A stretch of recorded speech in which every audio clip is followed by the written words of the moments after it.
Satu pasien positif COVID-19 yang menjalani perawatan di ruang isolasi Rumah Sakit Umum Jainal Abidin, Banda Aceh dinyatakan sembuh oleh tim medis setelah mendapatkan perawatan intensif selama 20 hari.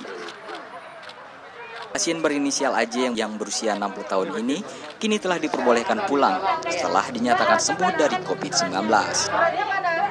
Pasien AJ yang merupakan warga Banda Aceh ini dinyatakan sembuh setelah keluar hasil swab yang ketiga kali dengan hasil negatif COVID-19. Kini AJ diperbolehkan pulang ke rumahnya untuk kembali berkumpul bersama keluarga. Meski telah diperbolehkan pulang ke rumahnya, AJ diwajibkan untuk melakukan isolasi mandiri selama 14 hari setelah pulang dari rumah sakit.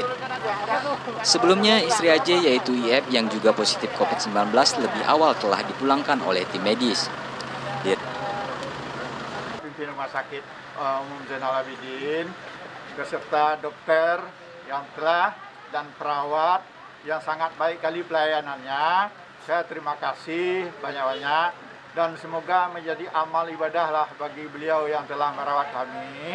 Semoga disehatkan beliau semua yang berdinas di rumah sakit ini, dipanjangkan umur. Jangan berkerumunan nanti viral lagi kita. Direktur Rumah Sakit Umum Jainal Abidin Azharuddin mengatakan hingga saat ini tim medis penanganan COVID-19 di Rumah Sakit Umum Jainal Abidin sangat serius dalam menangani pasien COVID-19. Ia juga berharap kepada masyarakat untuk tidak perlu takut terhadap kepulangan para pasien yang telah dinyatakan sembuh. Salah satu pasien kita yang positif corona, kemudian pada swab yang ketiga baru beliau negatif. Setelah kita merawat hampir 20 hari beliau di sini. Kita merawat dengan hati, merawat dengan sepenuh daya upaya.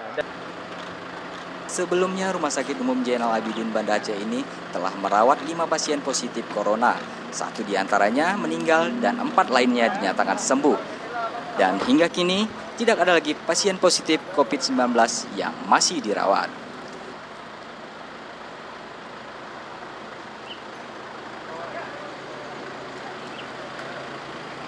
Dari Banda Aceh, Tim Liputan Habat TV.